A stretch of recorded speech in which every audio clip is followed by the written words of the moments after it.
Research shows that the more connected you get with your future self, the better the decisions you make here and now. Now, this is true of a lot of things. The more connected you get with your future self, the better the decisions you'll make financially. You'll make better health decisions. You'll also avoid a lot of pitfalls. But also, research shows the exact opposite, that most people actually have a really hard time connecting with their long-term future self. And as a result, they set themselves up for failure in their health, their finances, and they also engage in a lot of terrible behaviors. And so in this video, I'm going to break down the 4 fundamental steps of not only connecting with your future self, but also then in systematically creating and becoming your ideal future self and consistently doing that so that you can consistently create a bigger future, a more effective present, and you can continually upgrade your life. Now, if you like these kind of videos, please thumbs up this video. That would really help this channel. If you want more videos on future self, please subscribe to this channel where I break down all sorts of science and research to help you effectively and strategically become your desired future self and become successful. Now, before I jump into the 4 steps, I'm going to talk about some of the threats or the challenges that most people have with their future self. One of those threats or challenges is actually the idea that you've got to find or discover a big picture purpose. So Viktor Frankl in the book Man's Search for Meaning kind of shatters this myth. Yes, you do need a sense of purpose. And in fact, what the research shows is that whatever view you hold of your future is the thing driving your present. So in psychology, they call that prospection, that we're actually being driven by our future. We're not being driven by the past. As humans, we're actually driven by our future. A challenge for a lot of people, though, is that they don't have a clear sense of purpose. What Viktor Frankl found, and Viktor Frankl was one of the concentration camp survivors in World War II. He was in the Holocaust. And one of the things that he found is that once a person lost a sense of hope and purpose for their future, talking about the prisoners and the victims, the present became unbearable. The present became toxic, and those people actually died very quickly. In fact, what Frankl said is that the moment a person loses faith in their future, they're doomed. They start to basically atrophy and decay mentally and physically when you don't have a sense of purpose, when you don't have a sense of hope, and when you don't have a sense of courage towards your future. Frankl himself had a purpose which allowed him to survive the camps. He admitted this in his book, Man's Search for Meaning. He said that when he first got to Auschwitz, which was one of the camps, he had already had a book written. It was not Man's Search for Meaning, but it was one of his books that he had fully written, and that book was confiscated from him. And so he actually felt like it was a sense of purpose and mission that he had to survive the camps so that he could get out and rewrite that book and publish it. He felt it was very important. And so one of the things that is important to realize is that you don't necessarily need a big picture purpose in life. That's actually a false idea that leads people to paralysis by analysis. Rather than asking, what's my purpose in life, it's more about what's your purpose here and now? Right now. It could be for the next year or 6 months or the next 5 years. For Frankl, his purpose was to get out of the camp so that he could write that book. And so your purpose is contextual. Your purpose is situational. But you do need a sense of purpose in order to actually handle the present. That's actually one of the things that Frankl talked about. And so that's actually step number 1. Step number 1 is defining a purpose. One of the things that Frankl said is rather than asking, what can I get out of life? Or what do I want out of life? He would invite you to ask, what does life want from you right now? What is very important? What's crucial for you to focus on right now that you feel like it's kind of a sense of calling, mission, or purpose, or a high priority? What's absolutely most fundamental? What's most important for you to focus on right now? Because Frankl felt it was very important for him to get out of the camps and write that book, he was able to handle the challenges of the present. As he quotes throughout his book, when you have a why to live for, you can bear almost any how. When you don't have that sense of hope, mission, or purpose, then the present becomes toxic and you can't bear any how. The little things in life become mountains and you lose sense of meaning. And so you need a purpose, you need a sense of mission and purpose in order to actually have meaning in the present and to handle the present. But also what the research in psychology shows is that hope is really about the will and the way. So you need a deep why and you need a specific goal, but you also need to find a way. And once you get really committed, you will find the way. That's why you will find a way to get where you want to go if you're committed. So first step is just defining a core purpose.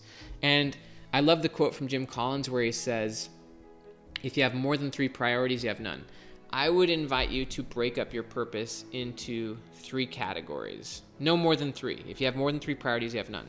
I'll be very explicit and very specific with my core purpose right now. And again, this is not my purpose for my whole life, although I could see that there's some congruence there. This is more my purpose right now, maybe for the next 5 years. The number one part of my purpose is my family. Connected with my family is my faith, but more specifically drilling down my older 3 kids. We adopted 3 kids from the foster system, and basically now they're 14, 12, and 10. And so my wife and I got together and we were basically talking, what's the most important thing we could be focusing on right now? It's absolutely and obviously those 3 kids and just investing in them big time. And one thing that's really great is once you clarify your big 3, your core priorities, you then know where to draw your attention. That's kind of your what. What are you going to focus on? Where are you going to place your attention? And that's where you want to invest big, is in the 3 areas that matter most to your current purpose, to your future self. And your future self could be for the next, again, 3 to 5 years.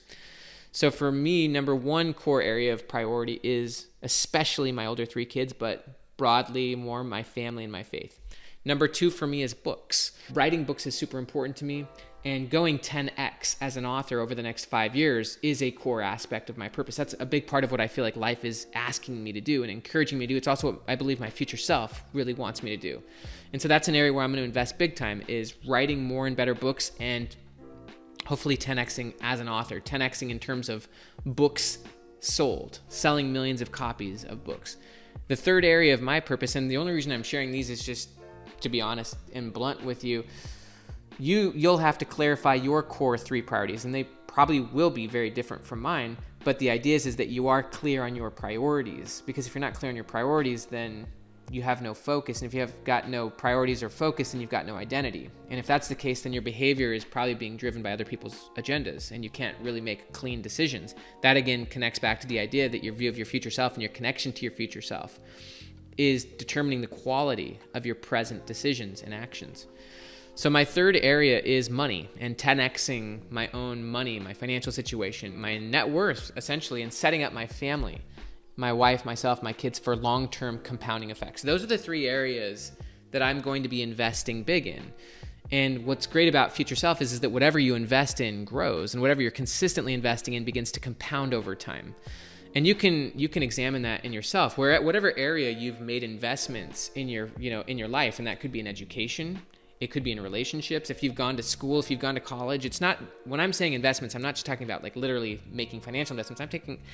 Reading a book's an investment. Watching this video is an investment. Whatever you're like literally putting your energy and effort into is an investment of time, energy, effort. Learning a skill or learning a language is an investment. So wherever you invest, and especially wherever you consistently invest, begins to create compounding effects. And so the nice part about clarifying what is your purpose and then defining that by 3 core priorities is that now you know where you want to invest. And wherever you invest starts to compound massively, and it actually compounds bigger than your current self can imagine. But those are the 3 areas that I'm looking to invest so that in 5 years from now, my future self is exponentially different and beyond and, better than my current self. Now, there's 2 things that the research in psychology shows that bring this point even bigger. And one is that your future self is a different person than you, and your future self is more different than you expect.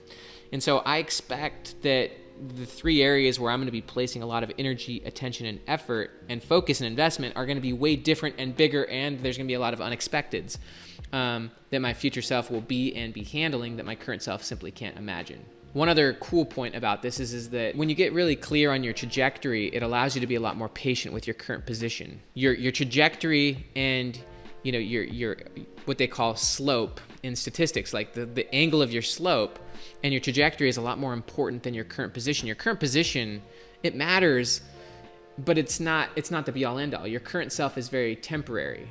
As Dr. Daniel Gilbert, the Harvard psychologist, said, human beings are works in progress that mistakenly think they're finished. Your current position is way less important than your trajectory. Your future self's going to be in a totally different place. Just like you're in a different place than you were in the past, the worst thing you could do is overly define and even overly defend your current self. That's actually what Carol Dweck would call a fixed mindset, where you're like overly obsessing on your current self and actually incorrectly assuming that your future self is going to basically be your current self.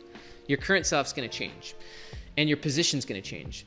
So the worst thing you could do is overly define and defend your current self, but also another tragic thing would be to judge someone else based on their current self and their current position. It's very possible that the person you're judging could be in an enormously different place than you are than they are in a few years. I actually made that mistake once. A few years ago, I was the top writer on medium.com, and I remember seeing younger writers come onto the platform and not necessarily thinking much of them. And now you fast forward like 4 or 5 years, and some of them are way past me in terms of writing career. Now, the great part is none of us are actually competing with each other because we're all on our own trajectories. And I think as Peter Thiel would say, competition is for losers. But the main point is that if I was judging some of those younger writers based on their current position back then, I would have potentially radically underestimated where they could go and where they could be. And they were on different trajectories. And so don't judge yourself or other people based on your current position, but invest where you want to focus. One other important point as it relates to your big three, your core priorities, I think it's really important to put them in buckets, specify them. For me, it's family, faith, books, money. Those are the 3 areas I want to invest in big so that they compound 10x in the next 5 years. And those are the core aspects that define my purpose, what I believe life demands or asks of me, or that I want or my future self wants of me over these next 5 years. Very possible that in 5 years from now, or even sooner than that, my purpose changes, my priorities change. I'm very open to that, but for now, that's my core purpose. And that's why I like the idea that your purpose is contextual. It's not just, what's my purpose in life? It's no, what's your purpose right now? And you break it into three core priorities. And one other way of just looking at these 3 core priorities is looking at your life like a garden. When you think about investing in something, it's kind of like planting seeds. You plant seeds so that they can grow and eventually bear fruit. And you don't plant banana seeds in the hopes of eventually harvesting pumpkins. And so why it's really important to clarify your core 3 priorities and the areas you're going to invest big in is that you want to invest the type of seeds and action and behaviors that will lead to the certain types of fruits you want. You want to ask yourself, what am I optimizing for? I like the quote from Zig Ziglar. He basically said, it's better to be a meaningful specific than a wandering generality. So where are the specific areas you want to invest big in, plant seeds in, and see grow massively? So that's number 1, and it also is number 2. 1 is defining a sense of purpose. Number 2 is clarifying 3 core priorities, which are the 3 core areas where you're going to focus in and invest in over the next X amount of years. Number 3 is taking your 3 core priorities and boiling them down into specific measurable targets, actual goals or measurable systematic aspects. So as an example, with my family, one of the measurable things that I want to be accomplishing in 2022 is taking 150 what Dan Sullivan would call free days. Free days where I'm not working, I'm totally just present with my family, unplugged from work, unplugged from the matrix of the outside world, and just totally in tune with my family. 150 free days or 150 off days may sound like a lot, but really what it is in my case, Saturday, Sundays, no work, and also then Wednesdays. Nothing scheduled, not doing anything, just mostly focusing on my family, going and having peak experiences, maybe learning new skills, could be a language or hobbies or whatnot, but 150 free days for recovery, for transformation, for connection. So that's one of my major measurable goals and ways in which I will live out my number 1 priority. As it relates to books, I'm publishing 2 books in 2022. Be Your Future Self Now is basically the 2.0 version of this book, which I published in 2020. And then the next book I'm publishing in 2022 is called 10X is Easier Than 2X, which is my 3rd book with Dan Sullivan. Dan Sullivan is the co-founder of Strategic Coach. He and I wrote Who Not How and Gap and Gain together. So our 3rd book is 10X is Easier Than 2X. And so I'm publishing those 2 books in 2022. I'm also committed to passing 1 million book sales collectively between all of my books in 2022. And then when it comes to finances, growing this YouTube channel, I've got a big coaching program, and then really getting good at investing, whether that be stock market, crypto, real estate. I've got my own pathways and strategies within these, but again, my core 3, family, faith, books, money. I really challenge you while you're listening to this to ask yourself, what is the purpose that I want to accomplish right now? Or what is life demanding of me and asking me right now? What do you really feel called to or impressed upon that you want to accomplish or focus on? Back to FRANKL, you need that sense of purpose, meaning, hope, and courage to not only be able to handle the present, but to be able to focus in the present, and also then to find better more effective strategies in the present. Your present, in large part, the quality of it is based on the specificity and the connection you have to your future self and the sense of purpose and meaning you have in that future.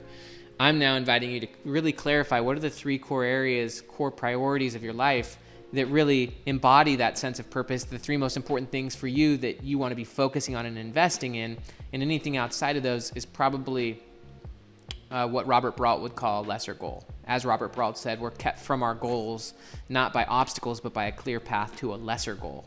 And so there's a lot of distractions, a lot of things coming at you, and it's your job to weed the garden. Like your life's a garden. What are you optimizing for? You want to be planting and investing and, laying the fruit that you want, but you also want to be clearing the clutter, being what Greg McKeown would call an essentialist, like removing the things that are outside these core 3 and just optimizing for and getting really, really good at and being a meaningful specific.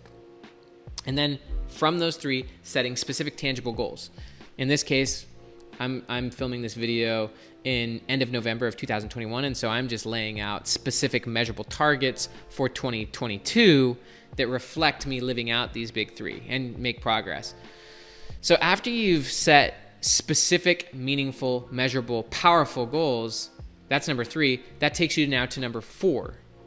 And that's about putting your calendar in place and scheduling the important before the urgent. Most people, they put their urgent goals before what's important. Now this brings up a few things. Stephen Covey, in the book 7 Habits of Highly Effective People, he was kind of known for having this example. He had a bucket, and what he would do is he would fill the bucket with little rocks and pebbles, and then he would have these big rocks, and he would try to put them in, and the big rocks would not fit because like more than half of the bucket was filled with the pebbles. And so basically what he showed is the only way to fit them all in is to put the big rocks in first, and then you pour in the pebbles, and the pebbles kind of fill the space. And most people, if they were to actually look at their actual schedule, their schedule is the little rocks. And the little rocks are like the urgent things, the meetings, paying the bills, taking the kids to school, stuff like that. The important stuff is stuff that is never urgent. It's, going to the gym. It's working on that book, working on that side hustle. It's doing those things that really matter big picture. So what you want to do, if you're serious about living out your big 3 and being your future self now and actually hitting your goals, is pulling out your schedule and putting your future self first, putting the big rocks in your schedule first and seeing those as an appointment with you and with your future self, and saying no to a lot of the lesser goals, a lot of the little rocks. And so for me, as an example, and I'm just going to use myself as an example in this case, but I want you to put your future self first. And also it's really important to realize the first freedom you can ever achieve, and we actually talk about this in Who Not How, is freedom of time. If you can't claim your freedom of time, and if you don't start upgrading your sense of time, then it's really hard to get more freedom of money or freedom of, relationship and purpose. You got to start with owning your freedom of time. So as I said before, I'm taking 3 free days a week. So that's Wednesdays, Saturdays, and Sundays. Those in my calendar are just like blocked off. Like nothing can go there. Those are like appointments with me and my family and my faith, but mostly in this case, me and my family. Now, one of the things that I realized about myself for a long time is even though I write books, it was never actually on my schedule. I would always just kind of have to squeeze that in, even though I'm an entrepreneur and I work for myself. And one of the things that Dan says is that entrepreneurs create their own game, but they often give themselves rules that lead them to losing. What I've recently done is I've changed my schedule, where on Mondays and Tuesdays, I have absolutely 0 appointments. So from 7 a.m. to 10 a.m. on both Mondays and Tuesdays, that's scheduled time for writing books. 7 a.m. to 10 a.m., Monday and Tuesday. And then from 10 a.m. to 1 p.m., that's time for filming YouTube videos, because writing books and filming YouTube videos are the important content creation that I do that fuels everything else I do, fuels my learning, fuels my coaching, fuels my income, fuels everything. And so those are the 2, I got to put those things first, and nothing can be scheduled on Monday or Tuesday, because that's my appointment with myself, my future self, and putting first things first. That's me working on my big rocks. Any appointments or coaching calls or things like that can be scheduled on Thursday and Friday, and they're hyper filtered. My assistant Chelsea makes sure to filter everything that goes on the schedule, but the only things that can go on my schedule, they can only be on Thursdays and Fridays. That's when, like, coaching calls, team meetings, and things like that. And so this schedule more fully reflects my big 3, more fully reflects my future self. And it's putting the big rocks first. And so the only reason I, again, share that with you is to get you to think about your own self, your own schedule, your own time. How can you put the big rocks in first? It could be a date with your spouse. It could be going to the gym and having a, personal training session. It could be 3 hours of focused time a week thinking about your business, or actually, if you're learning a language, studying a language. Whatever your future self is, whatever the core areas of focus is for you, you got to place those in your calendar and put those first. And then let the little rocks take care of themselves. So these are the 4 levels. One is getting connected to a contextual purpose, a purpose for right now. It could be for 1 year, 3 years, 5 years. I would argue it probably shouldn't be beyond 5. But what is the situation calling upon you right now? What is life asking of you right now? What matters to you right now more than anything else? And then breaking that down into 3 core priorities. What are the 3 priorities or the areas or the buckets of your life which matter most? Which are the areas you're going to invest in big? Again, for me right now, it's family, and included in that is my faith. Family, faith, books, money. Those are the areas where I'm going to make massive investments. Those are the three areas where I want to 10x and really transform and experience the compound effect so that in 3 to 5 years from now, I'm in an unbelievably different place in those 3 specific areas. Now, obviously, my life will be different in other areas than those, but those are the 3 areas where I want to place massive focus, energy, attention, and investment. Whatever you invest in compounds and transforms. So what are the 3 areas for you? What are your 3 core priorities? Back to Jim Collins, who wrote Good to Great. If you have more than 3 priorities, you have none. GINO WICKMAN wrote a book called Traction, which is all about, designing and organizing optimal businesses for entrepreneurs. And what he found over and over and over again, coaching business leaders and honestly entrepreneurs is that the entrepreneurs and the businesses that didn't go anywhere were the ones that had too many goals. And eventually, once they lowered their focus to just 3 core objectives, then they started to get major traction. So have no more than 3 core priorities. Then within that, set specific quantifiable goals in each of those areas so that you can actually make tangible progress. And then the 4th one from there is redesign your schedule. Let your schedule be booked that actually reflects the big rocks, what's important, not what's urgent. Most people, and there's a great quote from 50 Cent and Robert Greene in their book, The 50th Law, most people are just being driven by a short-term future, urgent battles, paying the bills, getting to work, getting to the weekend. They're not lifting their gaze and seeing a bigger future, starting to invest in a bigger future. I love the quote again from Dan Sullivan, the only way to make your present better is by making your future bigger. So as you begin thinking about your purpose, clarifying your priorities, setting goals, and then designing your schedule and your time so that you're actually investing and putting the time on what matters most, your confidence is going to build, your perspectives are going to build, you're going to transform, your life's going to transform. It's not rocket science, but at the end of the day, and again, the research is pretty big on this, most people aren't that connected to their future self. Most people aren't investing big in their future self. And as a result, people set themselves up for disaster or bad situations in terms of their finances, their health, their relationships, and other areas. The more you invest, the sooner you invest, the bigger you invest in the areas you want, the more fruit you'll be able to enjoy for your future self, the more compounding your future self will be. Hope that helps. Please like this video if you enjoyed it. Please subscribe to the channel. Please share it. Also down below, you can get free access to The Gap and the Gain. I bought multiple Kindle copies of that book, so you can just put your email in and get a free code for the Kindle version of this book. Have an amazing day.